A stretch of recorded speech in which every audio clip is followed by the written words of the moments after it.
A lake, a Karen, and the call that started it all. Jack Malone didn't start his life with money. What he had instead was grit, good instincts, and the kind of patience you only learn when you grow up fixing tractors and chasing escaped goats on a family ranch. By the time he was 35, Jack had built a small empire of construction and real estate, quietly buying up land in a rural corner of Texas, where the city hadn't yet crept in. That's where this story begins. Right on the edge of a sleepy, upscale community with a very loud, very nosy HOA president.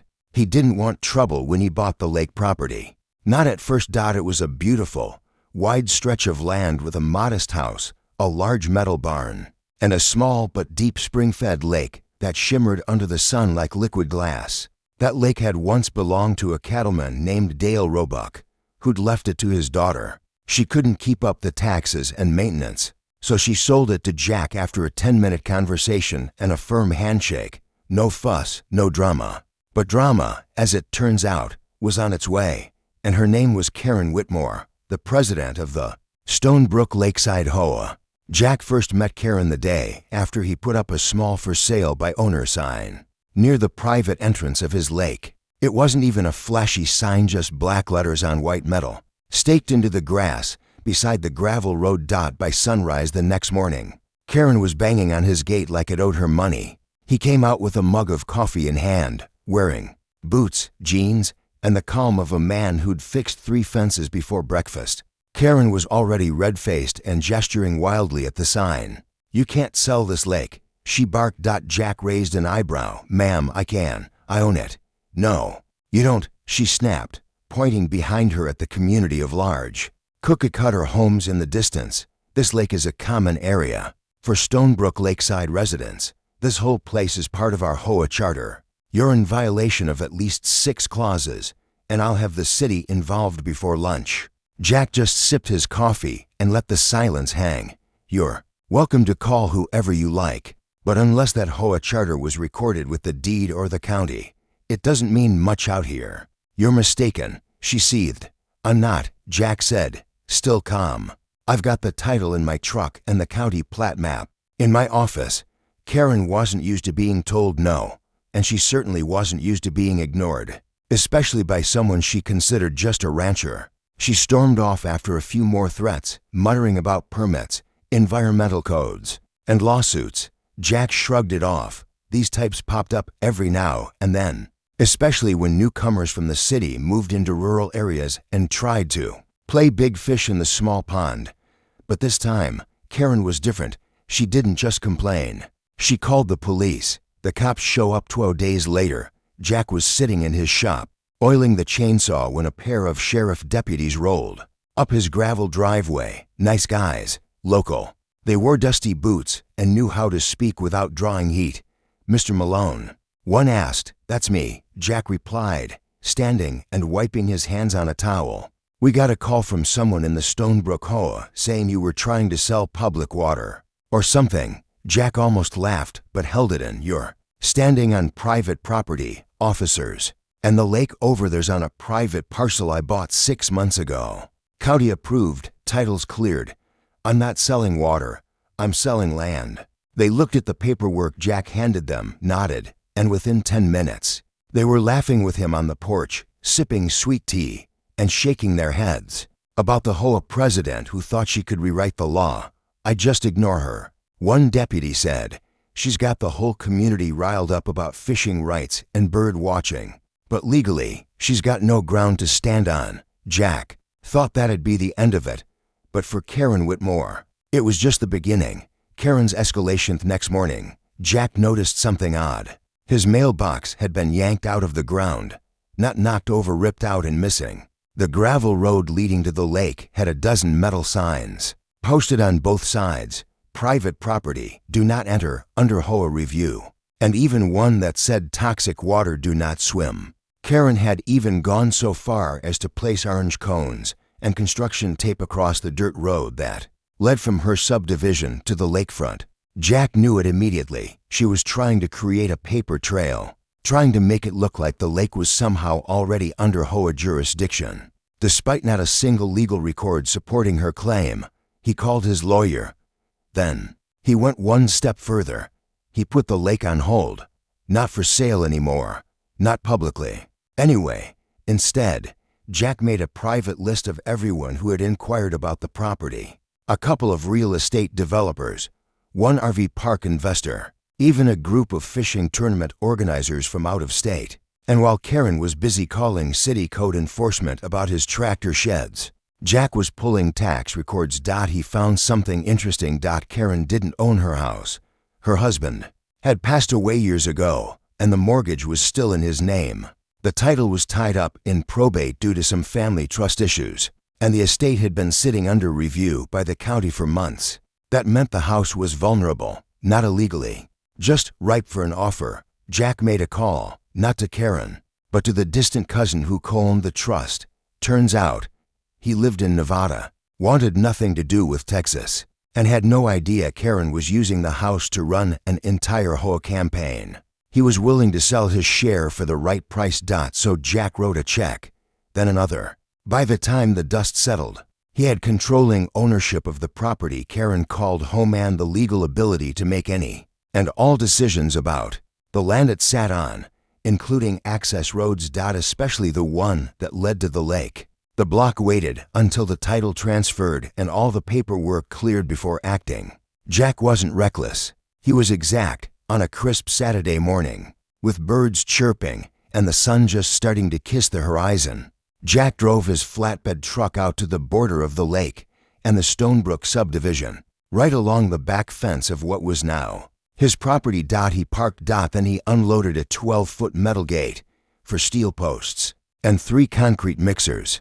In 5 hours, he had a fortress-style barrier that blocked every inch of the only legal road into the lake from Stonebrook. He didn't stop there. Next came the fencing, barbed legal and professionally installed along the length of the property line that faced the HOA homes, and just for good measure, he installed a new electronic gate on the opposite side of the lake, his original entrance complete, with cameras, motion sensors, and a keypad.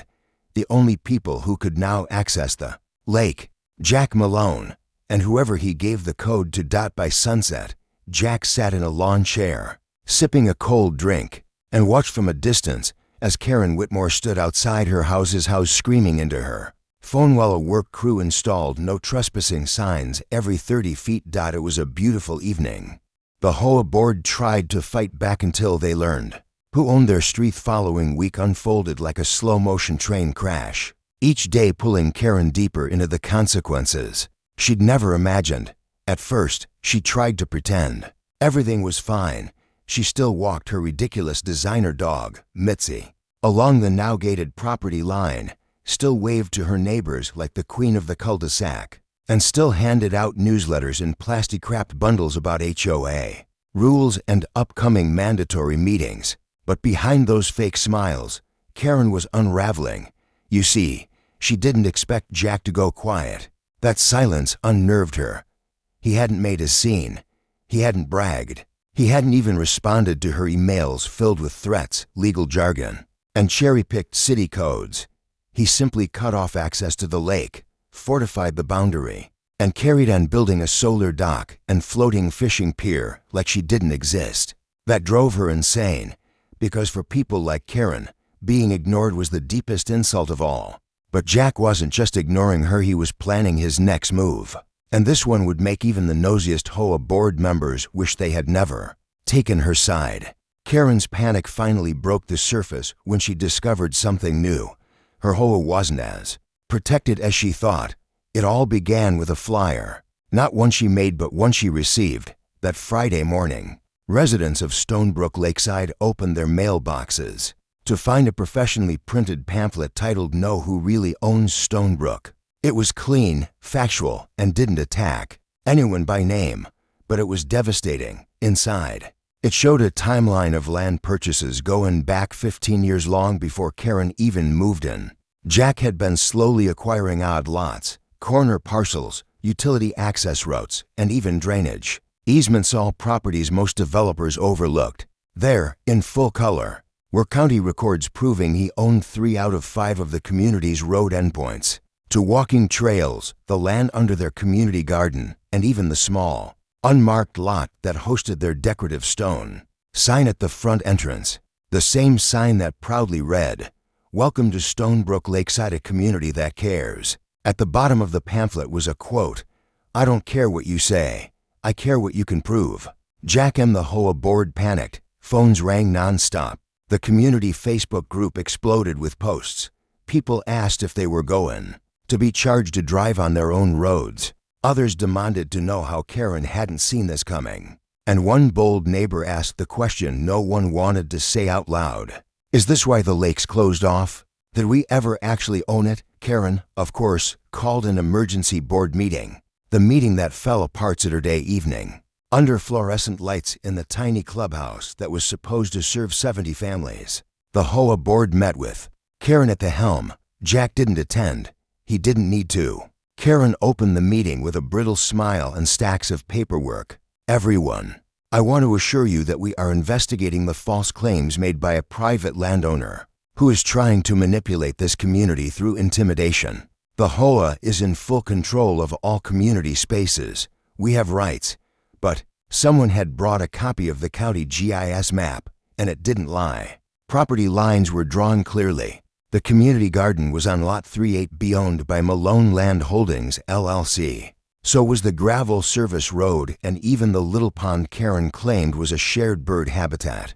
A man in the back, a retired firefighter named Clay, stood up. "Karen," he said, calm but firm, "my daughter tried to host a school fundraiser at the lake last week.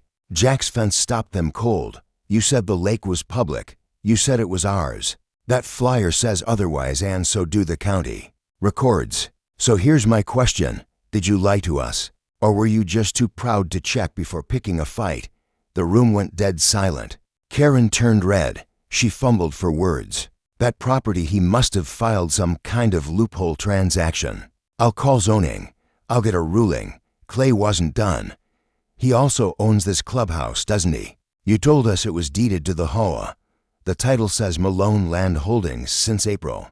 That broke her. Karen grabbed her folder and stormed out of the room, heels clicking across the tile like gunfire. She didn't even try to argue anymore, because now the truth was out. The day the trucks stopped 2 days later, the garbage trucks didn't come. That might sound small, but in a suburban neighborhood where folks get testy if the mail runs late, uncollected trash was nuclear. People began dragging bins to the curb repeatedly. Still nothing. Then Jack posted an official notice on the neighborhood bulletin board. Due to unpaid access leases on roads owned by Malone Land Holdings, all utility and municipal services must obtain updated right-of-way agreements. No vehicles may pass until resolved. MLH Karen tried to act quickly, calling the sanitation department, the city council, even trying to block the notice online. But the city confirmed the truth. Those roads weren't public. Not anymore. And if they wanted service, the HOA would have to pay access fees just like any private community. This wasn't extortion. This was legal land management. Suddenly, the same neighbors who cheered Karen's courage to stand up to the lake seller were showing up on Jack's front porch, politely. Some brought pies. Others brought questions. One man simply brought his HOA resignation letter and asked Jack if he had any interest in helping the community restructure. Jack smiled and said he wasn't interested in destroying the neighborhood. He was interested in fixing it. And so he began to quietly gather signatures. A new association. Jack didn't need to shout or campaign. He let Karen's chaos speak for itself. Over the next 3 weeks, he held to informal BBQs on his lakefront, invitation only, but open to every resident who showed him basic respect. At those events, people came face to face with the man they had once called a trespasser, a troublemaker, even an enemy. What they found instead was a calm, intelligent landowner who believed in mutual respect and simple boundaries. He showed them property maps. He showed them utility designs that he had been working on to improve the area, not hinder it. And finally, he proposed something radical: dissolve the Stonebrook Lakeside HOA and replace it with a cooperative trust where residents could opt in voluntarily for maintenance services, security patrols, and neighborhood improvement funds. No fines, no overreach, no Karen. To make it legal, He needed 60% of residents to sign off. He got 68% in 5 days. Karen tried one last Hail Mary, filing an injunction with the local court claiming harassment, property tampering, and fraudulent acquisition of assets. It took the judge all of 10 minutes to throw it out. The documentation Jack provided was airtight. Karen moves out. For sale sign went up on Karen's lawn 2 days later, but it wasn't hers. Jack still controlled the trust that owned the property. He had decided after discussions with the other trust holder that the house was to be listed on the open market to recover costs from unpaid taxes, deferred maintenance, and HOA liabilities incurred under her leadership. Karen was informed via letter. No screaming match, no eviction drama, just a formal notice from the estate trustee and a scheduled open house. She left in silence. Packing in the early morning hours, no neighbors came to wave goodbye. By the time Jack saw the moving van drive away, he didn't even feel the need to celebrate. He just walked to his lake, cast a line into the cool water, and smiled quietly to himself. He didn't destroy her. He outlived her nonsense. They tried to take it all back, but I owned their future after. Karen left Stonebrook Lakeside in silence. There was a strange calm that settled over the neighborhood. For a while, it was almost too quiet. No newsletters filled with fake threats. No HOA board members knocking on doors asking about lawn heights. No emails about mandatory community attendance for potluck nights. The only sound most residents heard were birds chirping, sprinklers ticking to life in the morning, and the soft hum of Jack's tractor as he worked along the lake. But as peace returned, not everyone was satisfied. Not everyone had accepted the changes. While the majority of the neighborhood had willingly signed onto Jack's new cooperative trust, there remained a bitter, stubborn group of four residents who called themselves the Original Four. These were Karen's closest supporters, the ones who once thought of her as a visionary. They weren't ready to admit defeat, especially not to a man they'd once mocked for wearing muddy boots to their town hall meetings. The Original Four included a retired corporate auditor named Barton, a snooty former lawyer named Denise who loved citing laws out of context, and a married couple, Roger and Sheila, who claimed they moved there for order and class, not cowboy nonsense. After Karen's departure, they began whispering that Jack had staged a hostile takeover, that he'd somehow bamboozled the neighborhood and manipulated signatures. They didn't just dislike Jack, they wanted everything reversed, and they were willing to sue to make it happen. A lawsuit with nitrogen monoxide teeth, but lots of noise. It started with certified letters, one sent to every household in Stonebrook. The documents were long-winded, poorly written, but filled with legal-sounding language, improper dissolution, unauthorized authority, potential fraud in HOA dismantling, and so on. The letter claimed that Jack's trust had created a monopoly, and that residents had been duped into surrendering their rights. Jack read it once and smirked. Then he got back to work cutting cedarwood planks for a new pier extension. But some of the older residents didn't know what to make of the letter. Fear spread like a slow fog through the community. Could their homes be in danger? Would they be sued for signing Jack's agreement? Did they just accidentally become part of some tax loophole scam? Jack knew he couldn't allow confusion to linger, so he did what Karen never had the courage to do. He invited the entire neighborhood to an open, public Q&A on his land, near his lake, with his legal team present. He didn't speak from a podium. He didn't wave documents or insult anyone. He stood in jeans and a denim shirt right by the water, as the sun dipped below the trees. Then he said, "I've spent my life building peace on land people thought was worthless. I bought this lake because I saw beauty in it, not power, not profit, just peace. If you sign something you don't understand, I'll release you from it. No fee, no fight. But I promise you everything I've done is legal, clean, and meant to protect your homes from exactly the kind of nonsense we just went through." Then his lawyer, a calm, gray-haired woman named Marcia, stepped up and explained in plain English how the cooperative trust worked. It wasn't mandatory. It wasn't a trap. It wasn't a land grab. In fact, by removing the HOA and replacing it with voluntary contributions, everyone's property values had already begun to rise. The silence that followed wasn't fear, it was relief. Except from the original four. They stormed off before the meeting even ended, the trial they never expected. 2 months later, Jack was served papers not because he'd done anything wrong, but because Barton and Denise had filed a suit against him in small claims court. Of all places, they didn't have the legal grounds for a full civil suit, so they tried to claim he'd caused community destabilization, mental distress, and financial damages. It was absurd, but Jack didn't fight it with mockery. He fought it with receipts. He brought every document showing legal land ownership, every signed consent form for the trust, and a real estate analyst who testified that property values had increased 11% since the HOA had been dissolved. Barton tried to argue that feelings matter too. Denise tried to misquote zoning law. The judge wasn't impressed. In a ruling that took only 15 minutes to deliver, Jack was cleared of all accusations, and Barton was ordered to pay court costs. That ruling was the final nail in the coffin of the old guard.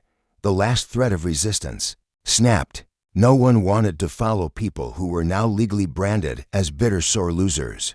A new beginning, but on Jack's terms. By the time spring rolled around, the neighborhood looked brighter. Lawns were greener, not because they were fined into submission, but because people felt pride again. Kids could ride bikes without being chased down by HOA parking patrols. People planted what they liked. Some added solar panels. Others built decks, and for the first time in years, nobody sent letters threatening $100 fines over wind chimes or mailbox color. And at the heart of it all was Jack's Lake. Every Saturday, he opened it to the community for fishing, picnics, or paddle boarding. No entry fees, no wristbands, just a sign that read, "Respect the water, respect each other." But Jack wasn't done. He used part of the trust's voluntary contributions to build a small community shelter, one that actually benefited the people. It had no banners, no Karen plaques, no snobby architecture, just a rustic, warm structure with tables, a grill, and 2 fire pits overlooking the water. He named it the Common Ground. People came not just to enjoy it but to connect. Veterans met there. Teenagers held study nights. Widows and retirees organized potlucks. It became a symbol of what community could be without control freaks and committee chairs with too much time on their hands. And through it all, Jack remained the same soft-spoken, steady, the kind of man who waved to every passing car, but never needed to remind anyone who was really in charge, because they all knew. The developers came for the lake, so I bought their entire proposal instead. Peace is a funny thing in small communities. It doesn't always announce itself with fanfare. It comes quietly like a morning fog and settles in until folks forget what chaos even looked like. That was the kind of peace Stonebrook Lakeside was enjoying after the failed lawsuit and the quiet removal of Karen's influence. Yards were blooming again. Neighbors actually smiled when they passed each other on the street. The lake, once a source of controversy, had become a weekend gathering spot filled with laughter, fishing lines, and the smell of grilled brisket drifting over the water. Jack Malone, the man at the center of it all, had no intention of becoming a leader. He'd never liked titles. He didn't care for meetings, and he sure wasn't looking to run a neighborhood committee. But leadership has a way of finding people who don't chase it. And that's exactly what began to happen. People started asking Jack about more than just lake access. They wanted his advice on fence permits, security lights, how to deal with a pothole that the county hadn't fixed in years. And Jack, with his calm voice and endless patience, started doing what he'd always done, solving problems one at a time. No drama, no threats, just solutions. But peace, as always, never lasts forever. When the clipboards arrived, it started with 2 men in sunglasses and tight khaki slacks walking the neighborhood on a Tuesday afternoon. They didn't live there. They weren't locals. But they had clipboards, big grins, and matching black SUVs parked nearby. They were developers from a corporate land group that specialized in modernizing outdated rural spaces. And they weren't just looking to build, they were trying to buy. Jack first heard about them from a neighbor named Lucy, a retired nurse who lived at the edge of the subdivision. She called him after they knocked on her door and asked if she'd be interested in increasing her property value by welcoming a boutique lakeside commercial village.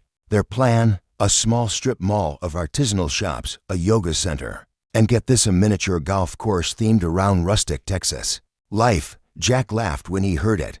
They really said that?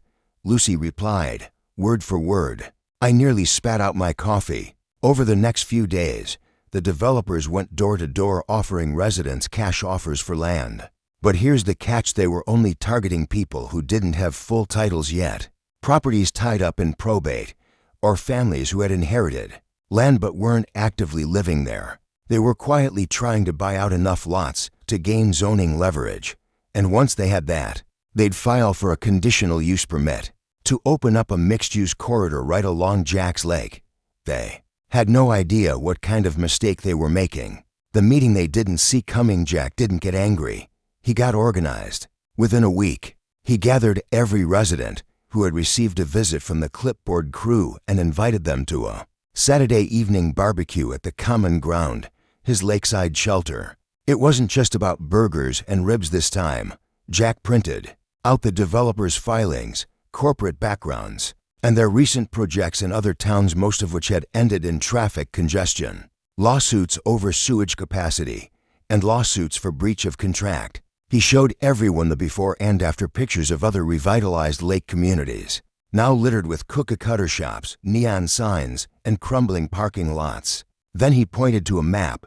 They're not here to help us grow. They're here to flip this land and run. They'll build just enough to qualify for federal grants and exit with profits. Before the last coat of paint dries, the room got quiet. I'm not here to tell you what to do, Jack added. But I bought this land because I believe in peace, not profit. If they turn this into a development corridor, you'll have food trucks parked outside your window and tourists clogging the only road to the lake. That lake doesn't just reflect the sky, it reflects who we are. By the time he finished, not a single resident was on the fence. The counter move, buying the Bayou-Twat, the developers didn't realize was that Jack had contacts far beyond Stonebrook. His real estate experience extended into municipal consulting, and he still had friends who worked with the county zoning office. Before the developers could file their zoning request, Jack submitted his own a protective zoning overlay that classified the land surrounding the lake as a conservation recreational zone. That meant no commercial construction, no high-volume parking, no non-residential noise after 8 p.m., and it passed unanimously. But Jack didn't stop there. He tracked down the one family the developers had already bought land from, a small, inherited plot just across the lake. A young couple from Austin had sold it in desperation after falling behind on taxes. Jack made a call. He offered to buy the parcel back at 125% of what they'd been paid. The couple agreed immediately, shocked at the fairness. Within a week, Jack had reversed the developer's only victory and even purchased the LLC title from a secondary holding account. That's right, Jack now owned their entire proposal. All of it. The developers exit when the developers returned to the county office to push for a hearing. They were told their application was void, not delayed void. The parcel listed on their site plans, already sold. The road access point, restricted by easement holders. Jack again. The zoning overlay, non-negotiable. One of the men left in a red-faced fury. The other simply muttered, "We should have Googled him better." Jack didn't gloat. He just smiled, nodded to the zoning officer he'd known since they were both in their 20s, and went home. Peace wasn't just restored. It was now protected. Shadows of the past, but the developers weren't the only ones trying to sneak back into the picture. Unbeknownst to most, two of the original four who had failed to sue Jack were trying to restart the HOA. Under a different name, they called it the Stonebrook Quality Trust, and began passing out flyers suggesting it was an improved, resident-run board with no politics, only policies. Jack caught wind of it when a teenager who helped mow lawns in the area handed him a flyer and said, "Didn't they already lose once?" Jack looked over the flyer, then walked inside and pulled out a legal binder. Within 2 hours, he had his attorney issue a cease and desist letter, citing the signed dissolution of the former HOA, the registered trust agreements, and the legally binding non-compete clause that prevented the reformation of any formal enforcement. Body over the community without 80% approval. The movement died the next day. The flyers disappeared. And just like that, another ghost from Karen's reign faded into dust. The vision continuous with distractions cleared. Jack got back to work, this time. He wasn't just thinking about protection, he was thinking about legacy, not ego, not monuments, just structure. He began building a lakeside community garden where kids could learn how to grow vegetables. He reached out to the local high school about offering community service credit for helping elderly neighbors with home repairs, and with the help of residents, he laid the groundwork for a yearly Stonebrook festival, music, food, crafts, and storytelling, all hosted at the common ground. Jack wasn't becoming a leader. He was becoming a builder of something better, not through power, but through trust, not through threats, but through patience. And everyone in Stonebrook knew if peace had a name, it was Jack Malone. The secret HOA revival attempt and the day I made them all vote in the rain months had passed. Since the failed developer invasion and the last flicker of the old HOA guard, the town had settled into a rhythm that many didn't even realize they were missing. Freedom. Without chaos, there were no fines, no pastel-lettered notices about mailboxes, and no late-night violations left on doors for having garden gnomes. Jack's cooperative trust was functioning smoothly. Voluntary contributions were up. The lake was cleaner than ever, and the community was finally becoming what it should have been from the start. A collection of individuals united by mutual respect, not fear of citations. But peace is like glass. It holds strong until someone taps it hard enough in the right spot. And that tap came, unexpectedly, from someone Jack had trusted. His name was Trent Holloway, a well-spoken, former IT executive who had moved into Stonebrook shortly after Karen had been ousted. He was younger than most of the old HOA board, mid-40s, business casual type, the kind of man who always looked like he was 2 conversations away from running for mayor. At first, Jack liked him. Trent offered to help with digital organization for the cooperative trust, updating spreadsheets, designing a new online payment platform, and streamlining communication. He never demanded authority, never asked for a title, he just helped. But Jack, despite his quiet nature, had instincts that never dulled. He began noticing changes, small ones. The emails sent through the cooperative mailing list started including little taglines organized by the Stonebrook Leadership Council. When Jack asked what that meant, Trent waved it off as just a label to keep things tidy. Then came the printed pamphlets, passed quietly house to house, bearing the symbol of the old HOA, silhouette of the lake surrounded by laurel leaves. But under a new name, Stonebrook Vision 2040. Jack didn't act immediately. He watched. He asked questions without seeming to. He sat in on Trent's so-called informal forums that were suddenly taking place at people's homes after work hours. And what he discovered chilled him. Trent wasn't just trying to help. He was trying to revive the HOA under a more marketable name.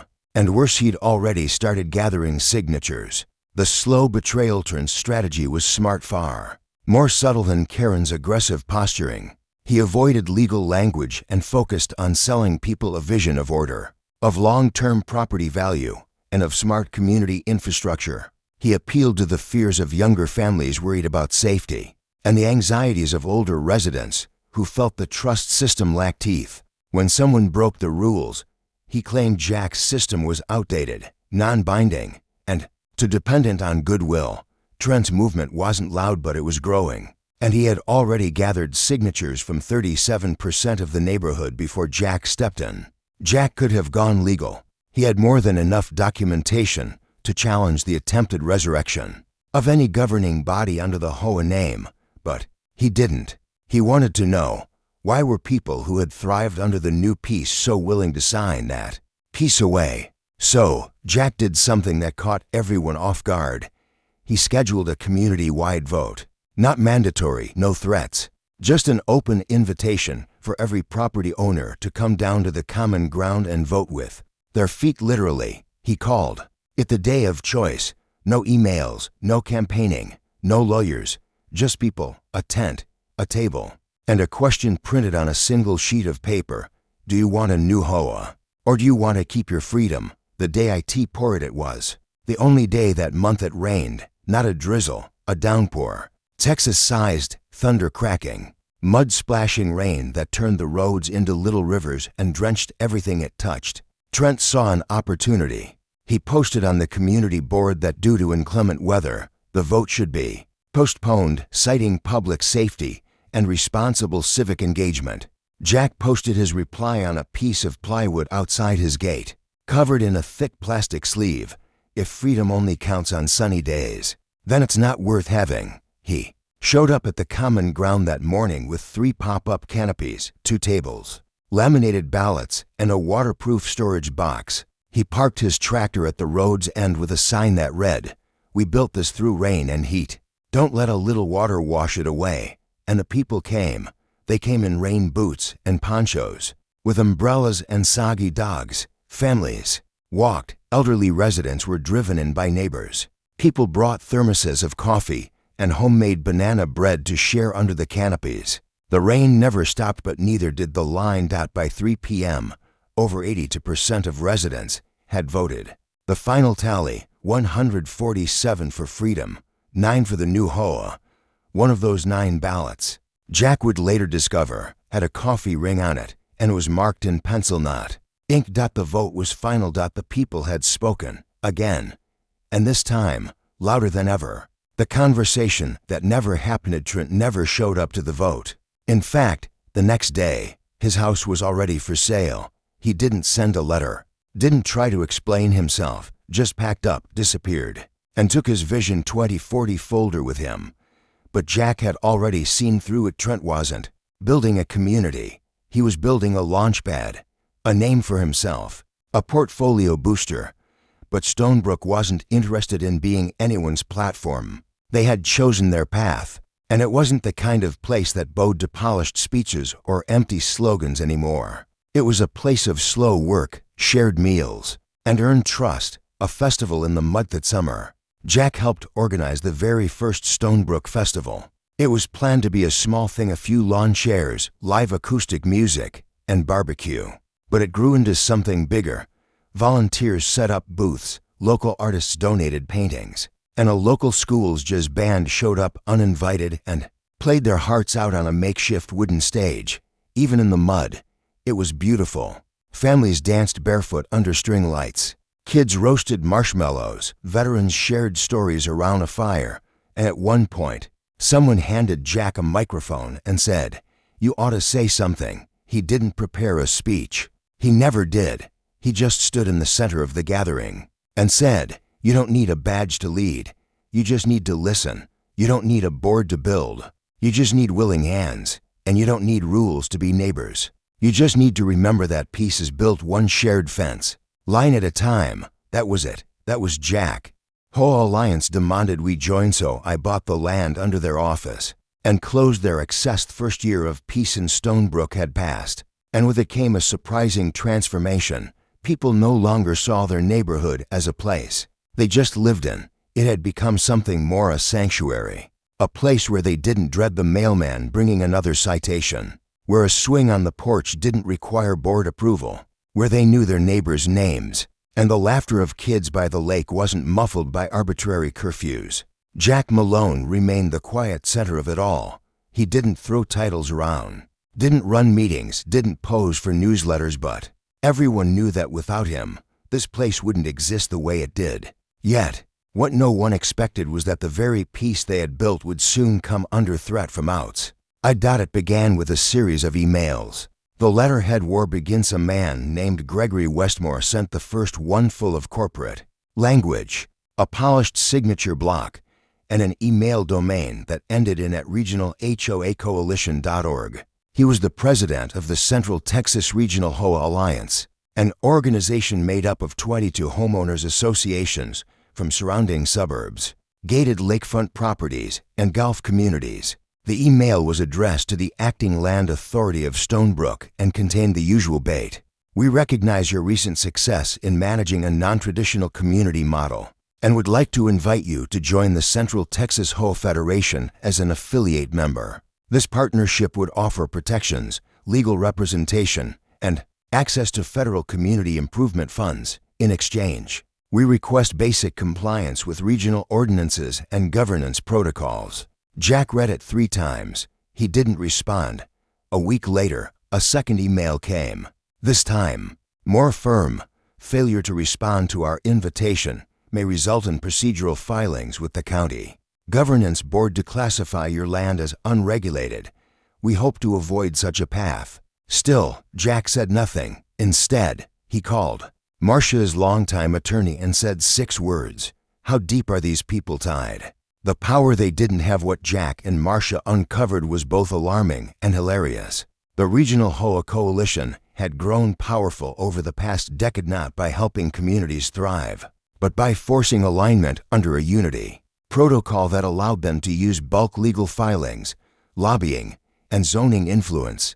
Their model worked best when neighborhoods didn't push back, when residents assumed ordinances couldn't be challenged. They bullied their way into shaping rules like how many vehicles could park on a lot, how long someone could rent out their guest house, or whether wind chimes violated sound harmony ordinances. And now they had noticed Stonebrook, but they had made one very critical error. They didn't check who owned the land they operated from. You see, the Central Texas HOA Coalition's main office was built on a leased tract within a former private industrial park in Mason County. The land beneath their glossy headquarters, complete with fountain, granite columns, and an architectural review lobby, was not owned by the coalition. It was owned by a dormant holding company that Jack had acquired 9 months earlier as part of a quiet land purchase connected to floodplain runoff rights. That's right, Jack didn't just ignore their letters. He now owned the land under their feet. The eviction that wrote itself. Jack said nothing at first. He let them keep writing. By the 3rd email, the HOA coalition was issuing veiled threats about community destabilization, hinting at possible county audits, and even mentioning unlicensed utility structures at Stonebrook, structures Jack had personally cleared with inspectors. That same week, Jack walked into the county records office, handed the clerk a notarized termination of lease agreement, and quietly smiled. By Friday, a courier had delivered official notice to the coalition's headquarters. Per section 4.3 of the land lease agreement, originally signed under Riverbend Holdings Ltd., now assigned to Malone Land Holdings LLC, this is formal notice that your lease will not be renewed upon expiration this quarter. Additionally, due to violations of noise ordinances and failure to provide environmental drainage reports, access to the property is to be restricted effective immediately. Jack didn't stop there. He hired a local fencing contractor to install temporary barriers around the coalition's office driveways, not to trap them but to force them to speak to him in person. And that they did. The confrontation they weren't ready for. Gregory Westmore himself arrived at Jack's gate in a Lexus, followed by 2 suited legal advisors. They requested a formal meeting. Jack agreed under one condition: no lawyers, no titles, just men. One conversation. They met at the common ground, the lakefront shelter. As neighbors played cornhole nearby and kids fished off the dock, Gregory, unused to being in a place with dirt paths and unmanicured hedges, looked visibly uncomfortable. Jack didn't offer a seat. He simply asked, "Why are you trying to control something you've never visited until now?" Gregory tried to sound polished. Because communities without oversight become unstable. Because structures need standards. Because your setup may inspire copycats. Jack tilted his head. "Copycats? You mean free people?" Gregory continued. "You're encouraging disorder.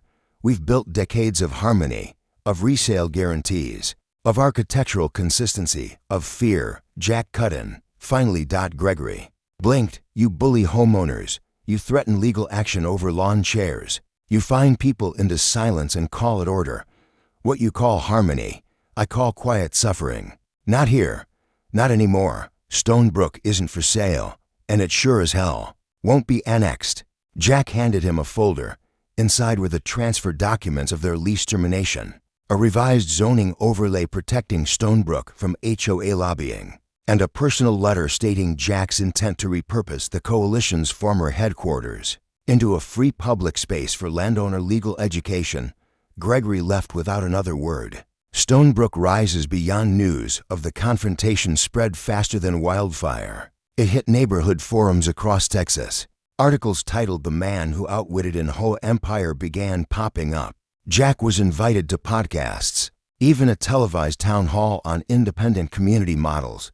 He refused most interviews, choosing instead to stay home and finish work on a small wooden amphitheater near the lake. But what mattered more than attention was that Stonebrook became a symbol. Other neighborhoods began reaching out, asking for templates of Jack's cooperative trust model, seeking guidance on how to peacefully dissolve oppressive HOA letters and replace them with agreements based on trust, contribution, and neighborly respect. And Jack, he helped them for free. He sent templates, shared legal contacts, and reminded them this isn't about winning. It's about remembering we were never meant to live under fear. Stonebrook wasn't just a victory. It was now a movement,